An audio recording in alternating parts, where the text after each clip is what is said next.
guys, welcome back to the channel. If you're new here, smash that subscribe button, drop us a like, leave a comment. If you aren't new here and you're not subscribed, why aren't you subscribed? Hit the freaking button, man. But in this video we're going to be part 2 the S-10 dually. If you haven't watched that video, go click the link right here and we'll get right into what today's video is going to be. So we got a to-do list here. We've got to fix the frame on this truck. It has a slight bow. I think a tree fell on it during a hurricane. So we're going to see if we can't get it fixed. I got a couple ideas. Hopefully it'll work out. This truck's been sitting for at least 3 or 4 years. So the gaskets, as you would imagine, are leaking like mad. So we're going to go through, we're going to replace the valve cover gaskets, drop the transmission, replace the input seal on the transmission. While we're there, rear main seal. We've got a slight tick. I'm hoping that it's an exhaust leak up by the manifolds. We're going to get that. The gaskets done on that. Hopefully that tick goes away and it's not the valve frame. And then we've got to get our fuel tank situation, securement figured out, get the tank installed, and we got some damage around the third brake light that we need to get fixed. So with that, let's go fix this frame.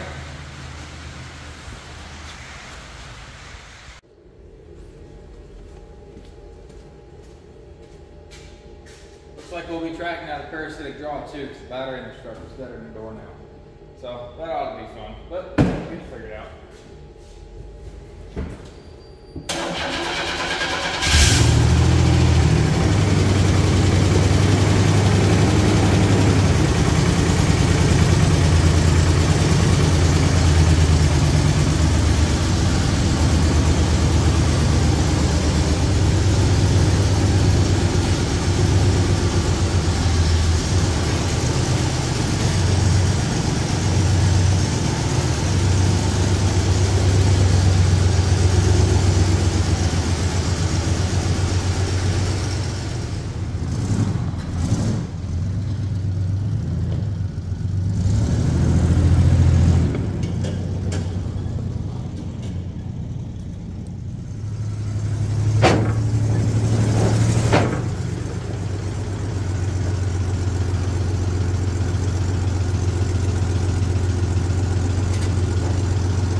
All right, so the plan is, this frame is bent right here.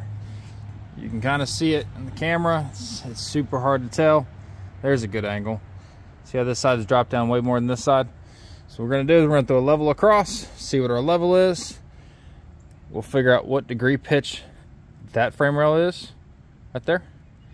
And then we'll match it with this one. We'll tie this frame down, probably somewhere in here, I'd say, and then we'll lift from here. Should create the pivot where it's going to bend right here. Well, let's go get the tractor and some chain, get this thing chained down, get it set up, and we'll see if it works or not.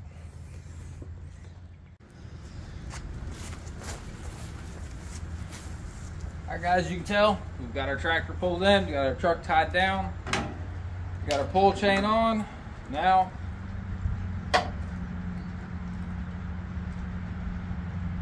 zero that out, so that's at 0 degrees. We'll move it over to this point and we'll just pull it up slowly but surely. I don't know if it's going to work, guys. This machine might not be big enough. We might have to go get a bigger machine. Hopefully we don't. But I'm hoping that this thing gets it done. It's easier to drive than the other machine is. The other machine's about, I don't know, 40 years older. So we've got a 7-degree difference between that rail and this rail, so it's pretty decent, but I think we can fix it, guys.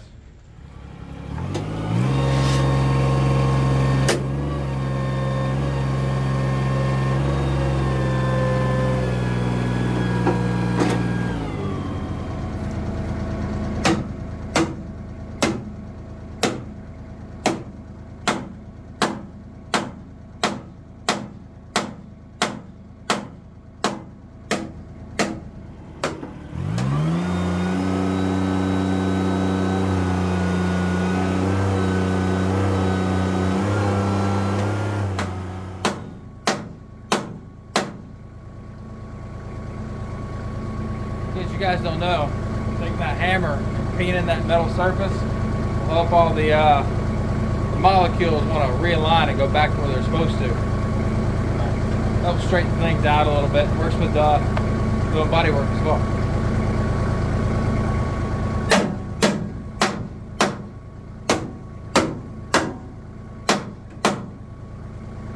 Metal has a memory. It always wants to go back to its original deal. So a little bit of pressure, sometimes some heat, and some painting should work back where it's supposed to go. I just came back here and realized you guys can actually see that the tractor's off the ground. It's not the greatest thing for that. That's why I said I don't recommend it. This tractor needs to have a little more weight to it, and I don't have a heavy implement on the back either. But yeah, this is not the worst thing this thing's ever seen.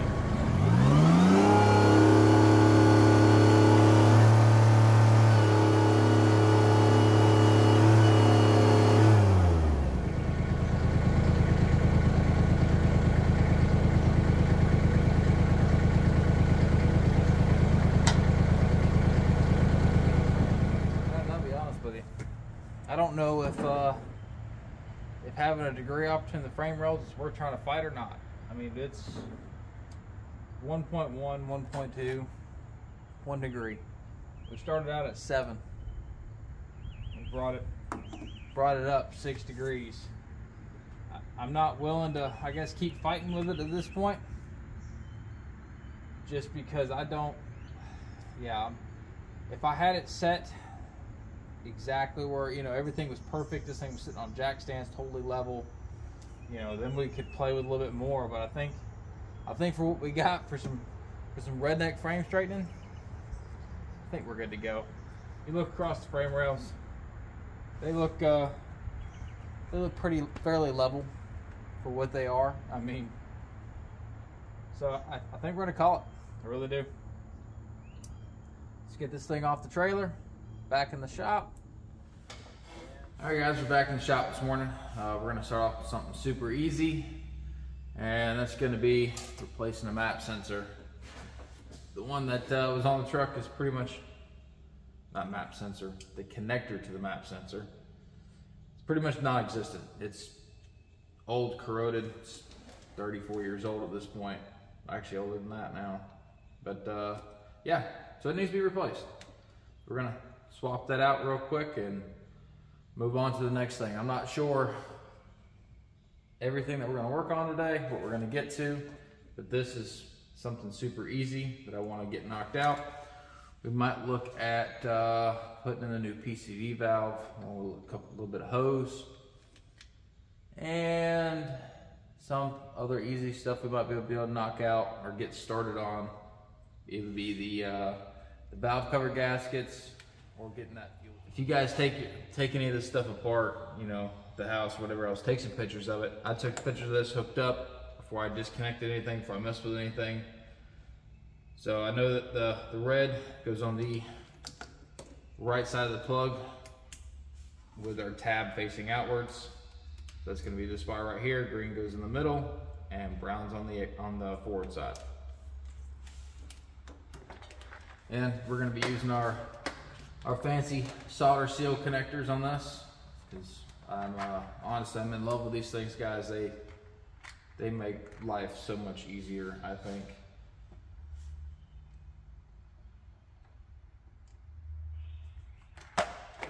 And they're not super expensive. I want to say this little kit here, 500 pieces, like 15 bucks. Well worth the money, and way cheaper than what you're gonna buy at the parts store.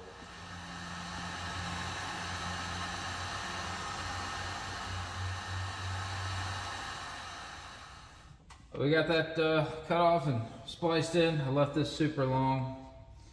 I didn't agree with how short it was to begin with, but we're gonna leave this disconnected because we're gonna end up pulling it back off anyways when we do the valve cover gasket. All right, guys, we got that map sensor plug knocked out pretty quick. I think what we're gonna do is we're gonna jump on, see if we can't get these valve covers off, take a look at the gaskets, replace them, see if there's any weird stuff going on with our valves as well. But the driver's side doesn't look terrible. It's been 15 years since I've been underneath one of these trucks, so I remember them being a lot simpler back then, but it is what it is. It's still not super complicated compared to nowadays stuff, but there is several things that do need to come off on the driver's side. Vacuum line, the fuel lines probably need to get disconnected because they're going to interfere on our front side here, and a couple of different plugs. This side's fairly easy. The driver side, on this side, the throttle body bracket's going to have to come off with the throttle. Looks like the coil is going to have to come off, and a couple other things that are tucked in behind there that I can't fully see right now. So that side's going to be fun. This side right here shouldn't be too bad. So let's get at it.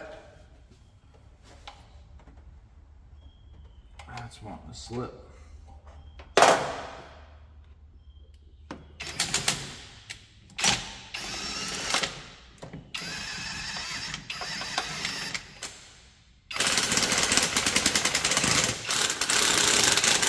Off here, we're gonna move this out of the way where we don't hit it.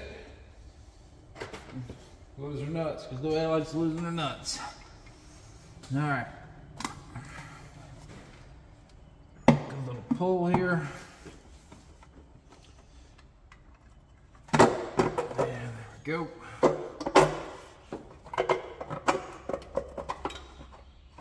don't know how to pressure as well. I didn't check to see if the back one had one or not, and it does. Pull that off. Sound like something else dropped. Probably the same thing.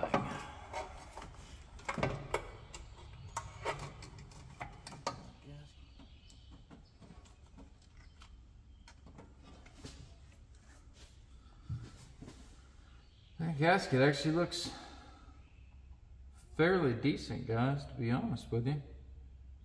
It's not dried up, it's still real flexible. Not seeing any cracks, no tears. This thing might have just been leaking just because somebody didn't tighten another nut down. But it's all good. I'm okay with coming in here and checking some things out anyways. All right, guys, so Chase swung by. We're gonna switch things up a little bit. We're not gonna worry about the valve cover stuff for the moment. Since we've got him here, we're gonna get this transmission dropped, try to get the input shaft seal replaced and rear main seal, and hopefully we don't find anything else underneath this truck. But it's a 30 some odd year old truck that's been sitting for 4 or 5 years, so there's no telling. Let's get at it.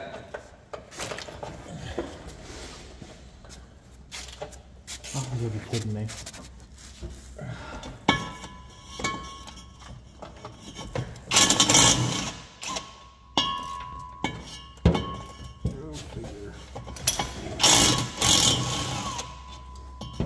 We are loose, just so you know. Try to let her down. Oh, she's in there pretty good. Yeah, you might have to bump her one good time. Sure. Whew. That shit. That's that shit where you say it in your head and it's like, oh yeah, I can do that. And you forget you're fat and old. Alright, we're clear there. Easy fucking. Pull it towards the driver's side. Wait, it is up, there it is.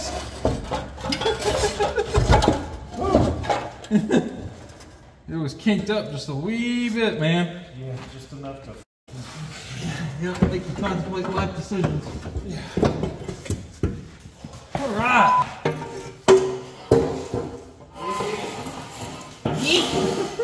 we're gonna try to do the original thing we were gonna do. Yeah. Yep. Faux show.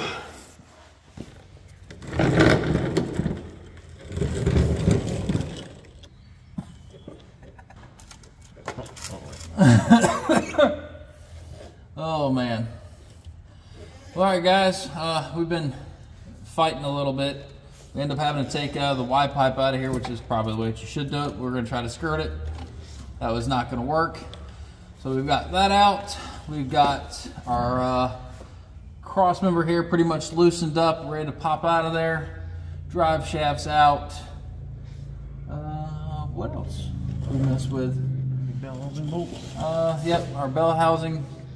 We're going to start working on our bell housing bolts right now, and that's pretty much it. It's a slow, monotonous, boring process, but we'll bring you back right at the tail end. You can see us struggle getting this transmission out of here because we don't have a transmission jack, so it's going to be an awfully fun time. But we'll see you then. And action. I'm helping you in editing, man. That's why they do that, you know? I can see that. It's not just a movie thing. The snap helps them sync up the audio, and then the marker is, you know, when somebody's scrubbing through it, they can see what scene this is supposed to be. Blah, blah, blah. Well, that makes sense.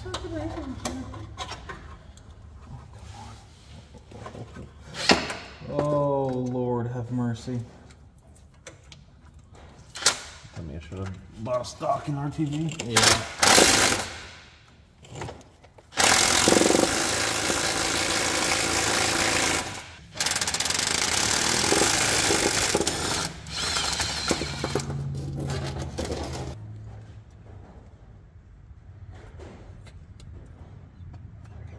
What?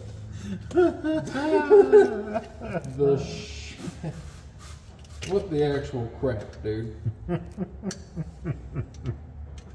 Good news is I think Ready to roll? we're ready to pull it out. Let's move the camera to the front, that way it's not in the way. Drone shot. Oop, down, down, down, down, down.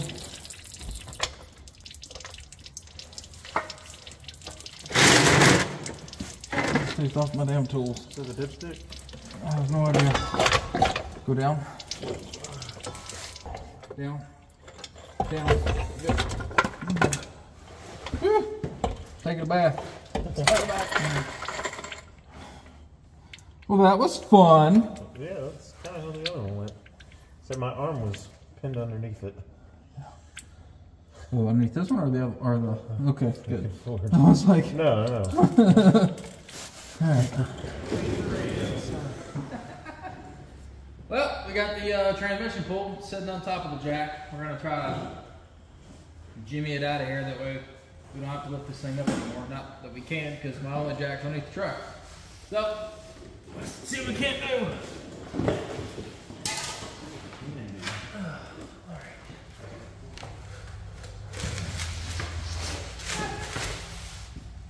The forbidden fruit. Spilling out. Forbidden juice. Yep.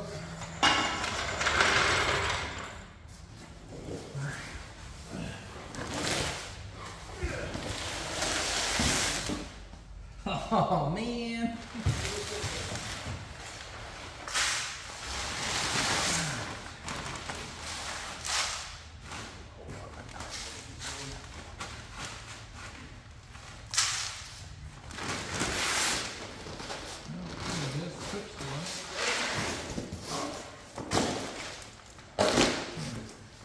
Alright guys, so we got the transmission out, we got it cleaned up a little bit, but we're running kind of low on time today, so we're just going to go ahead and swap out this input seal real quick and try to get the output seal replaced as well.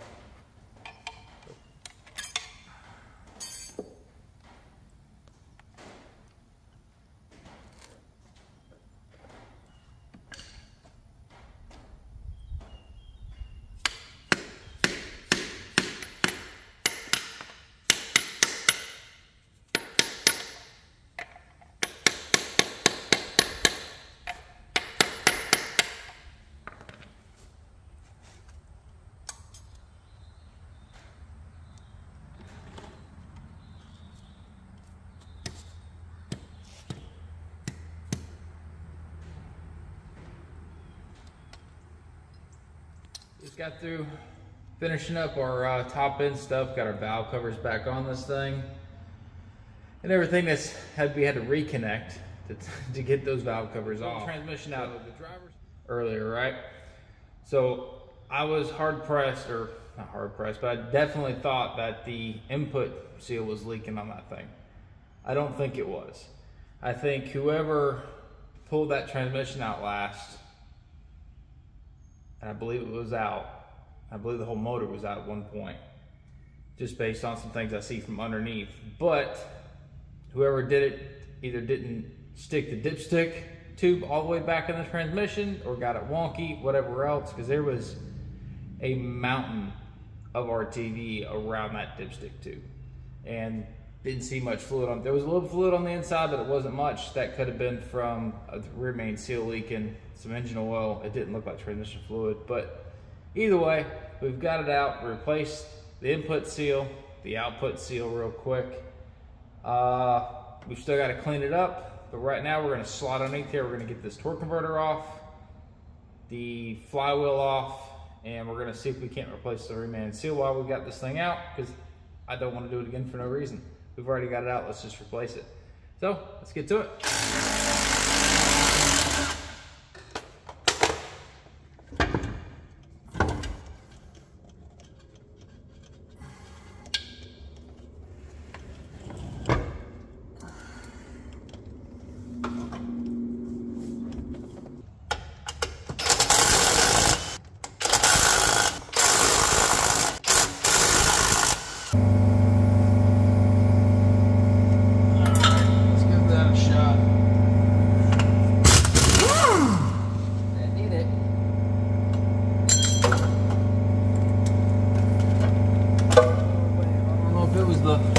The heat or the air impact, but I ain't got a question that it came off, right? Alright guys, we got a rear main seal out. I didn't film that part. It's an ugly way to do it. It's not the right way to do it. But the only thing I did was take a pick, drive it down in here, and just kind of worked it out. Trying to keep away from the seal edges themselves. If you scar those up, then you're dropping the pan and pulling the motor and all that good stuff anyway. So we did it without trying to do that, and I do believe we were successful at it.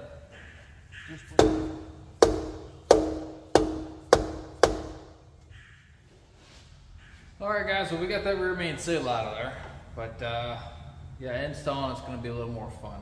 So what we're gonna do, since I messed up a $30 seal trying to put that one in, we're gonna wait. I'm gonna order another seal, and I just jumped online and found the tool for this specific motor to put that rear main seal back in. It was super cheap, so I'm just gonna wait rather than order another $30 seal and messing that one up too. So for that aspect of it, we're done. I noticed that we got some redneckery going on with some wiring here, so we'll take a look at that real quick, see what we can't figure out. So when I was putting this, the whole top end deal back together, I noticed that our ignition ground had a Scotch-Brite clip on it. So I'm not a big fan of those. It was like, all right, well, obviously needs to be fixed, so we're gonna fix it, hold it off, and then that's when I seen what was Scotch-Brite to it.